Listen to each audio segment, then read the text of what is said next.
तो यहाँ पे अब हम लोग डिस्कशन आगे स्टार्ट करते हैं। और जो डिस्कशन है वो हमारे पास है बेसिक मैथमेटिक्स रिलेशंस। तो write down the new heading. This is your new heading is relation under basic mathematics. तो बच्चों जैसा कि नाम आप समझ रहे हैं रिलेशन, जैसे रिलेशन का मतलब क्या होता है आई थिंक सभी लोग आप जानते हैं।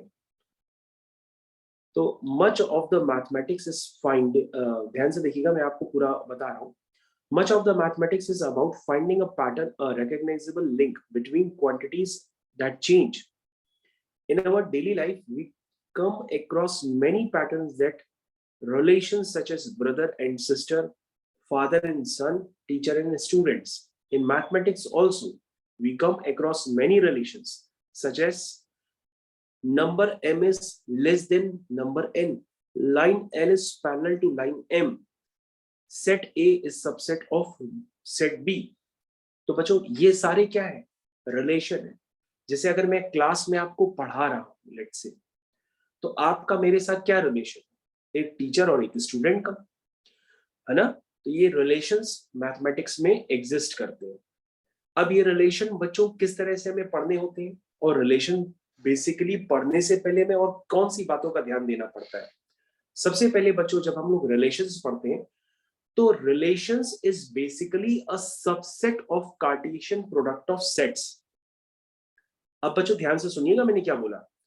मैंने बोला आपको relation is basically a subset of Cartesian product of sets। इसका क्या मतलब हुआ। तुम कहोगे सर अभी तो हम क्लास 11th में हैं, हम तो यही नहीं जानते हैं कि कार्टेशियन प्रोडक्ट ऑफ सेट्स क्या होता है। तो सबसे पहले मैं आपको बताता हूं सेट्स का कार्टेशियन प्रोडक्ट हम किस तरह से लिखते हैं। सबसे पहले बच्चों आपके पास लेट से आपके पास दो सेट्स, एक सेट है आपका ए जिसका कार्डिनल नंबर है 2, दूसरा सेट है बी जिसका का भी कार्डिनल नंबर है 2। अगर मैं पूछूं कि इन दोनों सेट्स का कार्टेशियन प्रोडक्ट बनाओ, तो तुम क्या कहोगे कि सर कार्टेशियन प्रोडक्ट का मतलब क्या होता है, A cross B. A cross B is also known as Cartesian product of sets.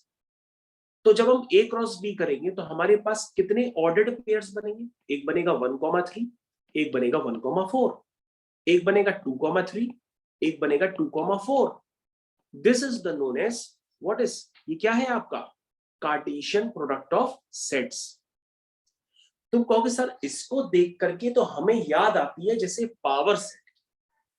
Power set basically क्या होता था, पावर सेट होता था, मान लो आपके पास सेट ए है, तो सेट ए के जितने भी नंबर ऑफ सबसेट्स बनते थे उसको जब हम कलेक्ट कर देते थे एक सेट के अंदर, उसे हम कहते थे पावर सेट।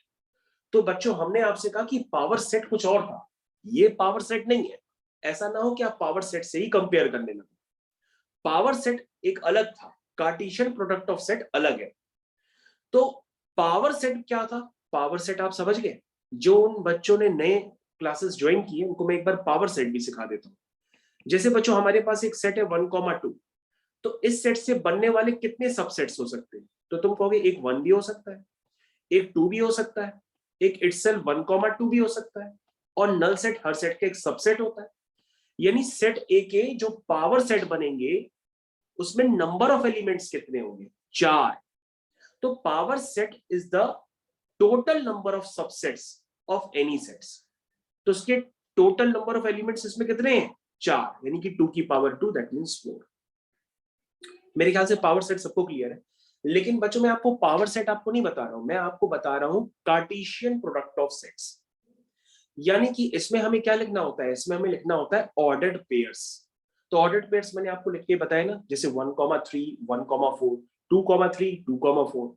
अगर हम ए क्रॉस बी कहेंगे तो उसमें total number of ordered pairs किस बात पे डिपेंड कर रहे हैं, डिपेंड कर रहे हैं नंबर ऑफ एलिमेंट ए में कितने हैं और नंबर ऑफ एलिमेंट बी में कितने हैं।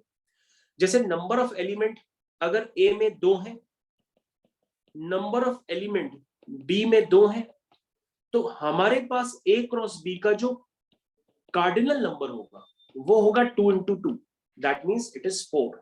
जरा चेक करो जो आपने ए क्रॉस बी डिफाइन किया क्या उसके अंदर total number of ordered pairs है कितने, तुम कहोगे 4 है ना। देखो पहला, दूसरा, तीसरा, चौथा, ये 4 ऑर्डर्ड पेयर्स। क्या ये बात सबको समझ में आई? अगर समझ में आई तो कमेंट सेक्शन में लिखो कि सर अगर हमारे पास सेट ए गिवन है, सेट बी गिवन है, तो इन दोनों सेट की हेल्प से हम ए क्रॉस बी, जिसको हम कार्टेशियन प्रोडक्ट ऑफ सेट्स कहते हैं, वो भी लिख सकते हैं, और हम बी क्रॉस ए, जिसको भी हम कार्टेशियन प्रोडक्ट ऑफ सेट्स कहते हैं, उसको भी लिख सकते हैं। लेकिन बच्चों ए क्रॉस बी एंटायरली डिफरेंट होगा बी क्रॉस ए से, क्योंकि ए क्रॉस बी में ए के एलिमेंट पहले आएंगे, बी के बाद में आएंगे, और जब बी क्रॉस ए लिखेंगे तो बी के एलिमेंट पहले आएंगे, ए के एलिमेंट बाद में आएंगे। तो बच्चों डिफरेंस हो गया ना कि 1,3 कहां होता है? कार्टेशियन प्लेन में, एक्स में 1 चलेंगे, वाई में 3 चलेंगे। उसी तरह से 3,1 कब होता है? एक्स में 3 चलेंगे तो वाई में 1 चलेंगे। तो ये दोनों पॉइंट्स की लोकेशन अलग अलग हुई ना कार्टेशियन प्लेन में। That means A cross B अलग है और बी क्रॉस ए अलग है। मेरे ख्याल से बच्चों अगर आपको रिलेशन पढ़ना है तो रिलेशन पढ़ने से पहले आपको ये पूरी जानकारी होनी चाहिए कि हम दो सेट्स का कार्टेशियन प्रोडक्ट ऑफ सेट्स कैसे लिखते हैं। ये लिखने के बाद ही आप समझ पाओगे कि व्हाट इज द रिलेशन। और मैंने तो आपको बता दिया, relation is basically a subset of Cartesian product of sets. I think आपको ये बात क्लियर हो गई। तो बच्चों अब हम लोग सबसे पहले कार्टेशियन प्रोडक्ट्स ऑफ सेट्स के बारे में और जानकारी ले लेते हैं, ताकि हमें जब एक्सरसाइज लगानी हो तो हमें दिक्कत ना आए कि हमें इसका सबसेट कैसे लिखना होगा। क्योंकि बेसिकली मैंने बताया ना कि जो Cartesian product of sets which is A cross B, इसका जो सबसेट होगा उसे ही हम क्या कहेंगे? रिलेशन कहेंगे। चलिए बच्चों सबसे पहले हमारी डेफिनेशन 1 पे हम लोग ध्यान देते हैं। क्या लिखा हुआ है? Given two non-empty sets P and Q, the Cartesian product P cross Q is the set of all ordered pairs of element from P and Q. तो P cross Q क्या सबको क्लियर हो गया? This is called, क्या कहते हैं इसको? इसको हम कहते हैं P cross Q। कैसे डिफाइन किया है सेट बिल्डर फॉर्म में? Set of all pair of PQ such that P belong to Q, Q belong to Q। समझ में आया? क्या ये बात सबको समझ में आई कि नहीं आई कि P और Q किस तरह से ऑर्डर्ड पेयर्स को इंडिकेट करते हैं? आई थिंक सभी बच्चों को ये बातें समझ में आ रही है। ठीक है, क्या ये बात सबको क्लियर है? एक बार जरा चेक कर लीजिए। ये जो P है ये किसको बिलोंग करेगा? कैपिटल P को। इसको बच्चों कैपिटल P लिख लीजिएगा। P बिलोंग करेगा कैपिटल P को और Q बिलोंग करेगा कैपिटल Q को। क्योंकि P कहां कैसे आया है? P एलिमेंट है कैपिटल P वाले का और Q एलिमेंट है कैपिटल Q वाले का। आई थिंक आप लोग को ये बातें क्लियर है। अच्छा आगे देखते हैं। इफ आइदर P और Q is a null set then P cross Q will also be empty set. ध्यान दीजिएगा बच्चों, अगर P और Q अगर नल सेट है तो P क्रॉस Q भी क्या होगा? नल सेट, मतलब एम्प्टी सेट होगा। और एम्प्टी सेट को हम कैसे रिप्रेजेंट करते हैं? फाई से। आगे देखिए, आपके पास दो सेट्स हैं, सेट ए और सेट बी। अगर आपसे पूछा जाता है what is A cross B, तो ए क्रॉस बी आप लिख लेंगे ना। कैसे लिखेंगे बच्चों? यहाँ पे आपको ए का कार्डिनल नंबर कितना नजर आ रहा है? 2। बी का कार्डिनल नंबर कितना नजर आ रहा है? 4। तो ए क्रॉस बी का कार्डिनल नंबर कितना होगा? 8। जरा चेक करो, इसमें आपने 8 ऑर्डर पेयर्स लिखे हैं। 1 2 3 4 5 6 7 8। यस, इसका मतलब आपने डायरेक्टली बिना ऑर्डर्ड पेयर्स को लिखे डायरेक्टली बता दिया कि ए क्रॉस बी में total number of ordered pairs, यानी उसका जो कार्टेशियन प्रोडक्ट ऑफ सेट्स का जो कार्डिनल नंबर होगा वो कितना होगा? 8 होगा। आई थिंक आप लोग इस बात को समझ गए। आगे देख लीजिए क्या लिखा हुआ है इसमें। इसमें लिखा है two ordered pairs are equal if and only if the corresponding first elements are equal and the second elements are also equal. अब बच्चों ऑर्डर्ड पेयर्स तो आप समझ ही रहे हैं ना कि ऑर्डर्ड पेयर्स इक्वल तभी हो सकते हैं जब दोनों के एक्स कोऑर्डिनेट और दोनों के वाई कोऑर्डिनेट सेम हो जाए। ये बात समझते हो बच्चों? एक्स कॉमा वाई जो होता है वो ए कॉमा बी के इक्वल कब होगा? तो तभी हो सकता है ना जब एक्स भी ए के इक्वल हो और वाई भी ए के इक्वल हो। ये दोनों बातें अगर X equal to A, Y equal to B हो जाएगा तो ये दोनों ऑर्डर्ड पेयर्स क्या हो जाएंगे? इक्वल हो जाएंगे। तो वही बच्चों रिमार्क में लिखा हुआ है कि टू ऑर्डर्ड पेयर्स तभी इक्वल हो सकते हैं जब उनके फर्स्ट एलिमेंट्स भी इक्वल हो और सेकंड एलिमेंट्स भी इक्वल हो। आगे देखिए, लिखा है if there are p elements in a and q elements in b then there will be pq elements in a cross b। that is if a का कार्डिनल नंबर p है, b का cardinal number q है, तो a cross b का cardinal number क्या होगा? pq होगा। ध्यान से देखिए, if a and b are two non-empty sets and either a or b is an infinite set then so is A cross B. क्या कह रहा है, अगर ए और बी नॉन एम्प्टी सेट्स होंगे तो ए क्रॉस बी भी नॉन एम्प्टी होगा। अगर ए और बी एम्प्टी सेट्स होंगे तो ए क्रॉस बी भी एम्प्टी हो जाएगा।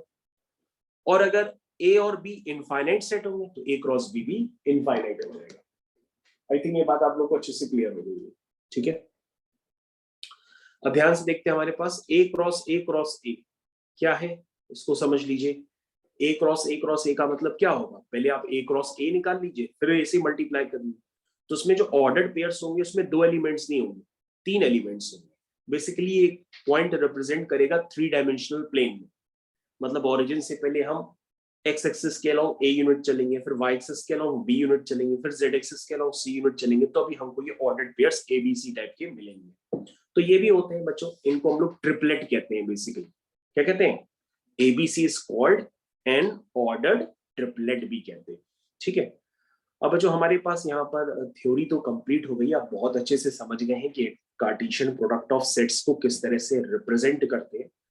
सबसे पहले जो फर्स्ट एक्सरसाइज यानी कि एक्सरसाइज 8 बनी है वो basically Cartesian product of sets पे ही बनी है। उसके बाद जो बच्चों एक्सरसाइज 9 है वो basically Cartesian product of sets के सबसेट्स पे बनी है, जिसका क्या नाम होता है, रिलेशंस। तो सबसे पहले बच्चों अभी फर्स्ट एक्सरसाइज में ऐसा कुछ खास नहीं है कि मैं आपके साथ बहुत देर तक डिस्कस करूं। तो सबसे पहले आप इसके सॉल्यूशंस जरा डायरेक्टली देखते चले जाइए। एक्सरसाइज 8 फर्स्ट क्वेश्चन क्या लिखा हुआ है, ए लिखा है 135, बी लिखा है एक्स वाई, आपको निकालना है A cross B. I think सभी बच्चे सॉल्यूशंस को प्रॉपरली देख रहे हैं और ए क्रॉस बी सभी बच्चे लिख सकते हैं।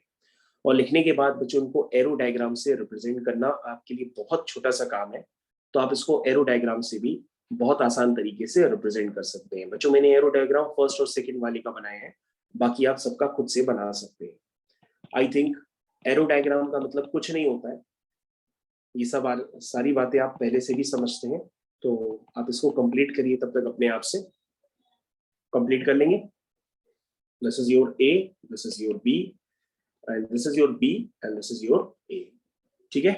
ए क्रॉस बी होगा तो पहले ए के एलिमेंट फिर बी के एलिमेंट, बी क्रॉस ए होगा तो पहले बी के एलिमेंट फिर ए के एलिमेंट, ए क्रॉस ए होगा तो दोनों में ए और ए के एलिमेंट, बी क्रॉस बी होगा तो दोनों में बी और बी के एलिमेंट।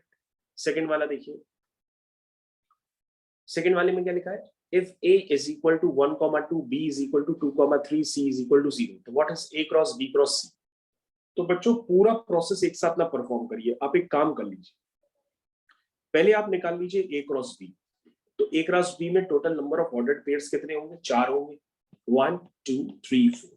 अब बच्चों इसका कार्टेशियन प्रोडक्ट लेना है किससे, सेट c से। सेट c का कार्डिनल नंबर क्या है, 1 और इसमें एलिमेंट है 0। तो बच्चों जब हम इसको लेंगे ऑर्डर्ड पेयर्स के साथ तो सबसे पहले क्या आएगा, 1, 2, 0, 1, 3, 0, 2, 2, 0, 2, 3, 0, यही आएगा।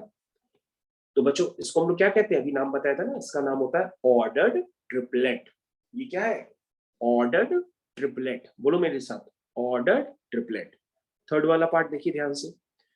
थर्ड वाला पार्ट भी बच्चों कुछ नहीं है, सबसे पहले सेट बिल्डर फॉर्म को इंट्रोड्यूस करके सेट थ्योरी का यूज किया जा रहा है। सबसे पहले लिखा है सेट ए जो है उसमें एक्स होल नंबर है और 2 से छोटा है, यानी ए हो जाएगा 0,1। फिर लिखा है एक्स इंटीजर है और वो इंटीजर 1 से 4 के बीच में लाई करता है, तो 4, 3, 2 और 1 पे इंक्लूडेड नहीं होगा क्योंकि इक्वालिटी नहीं लगी है। सी 3,5 पहले से ये मैंने।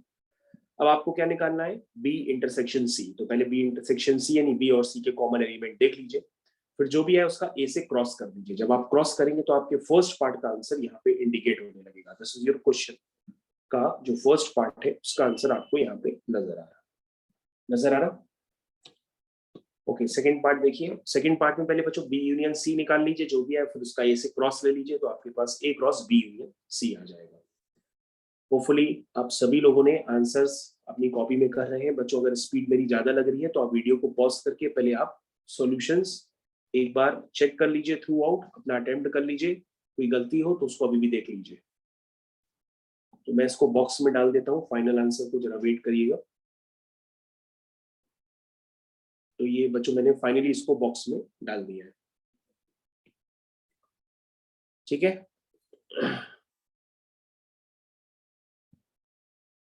तो ये हो गया बच्चों। चलिए ठीक है बच्चों, ये आपका क्वेश्चन बाय द वे खत्म हो गया। सेकंड पार्ट का आंसर आप लोग को इंडिकेट हो गया है, सेकंड पार्ट का आंसर है ये। चलिए उसके बाद बच्चों क्वेश्चन नंबर 4 है। क्वेश्चन नंबर 4 में ए क्रॉस बी पूछा गया, बी क्रॉस ए पूछा गया, फिर उनको graphically Cartesian product of sets को रिप्रेजेंट करना है। तो बच्चों कार्टेशियन प्रोडक्ट ऑफ सेट्स को ग्राफिकली रिप्रेजेंट करने का तरीका ये होता है, एक्स एक्सिस में होगा element of A, Y axis में होगा एलिमेंट ऑफ बी, इस तरह से आप रिप्रेजेंट कर देंगे। जैसे आपको 1,5 को रिप्रेजेंट करना है तो एक्स में 1, वाई में 5, तो ये हो गया आपका पॉइंट। ध्यान से देखिए 1,5 हो गया, दिख रहा है? देखो 1,5 बच्चों उसी तरह से रिप्रेजेंट करना है जिस तरह से क्लास 9th में आप कोऑर्डिनेट ज्योमेट्री में करते थे।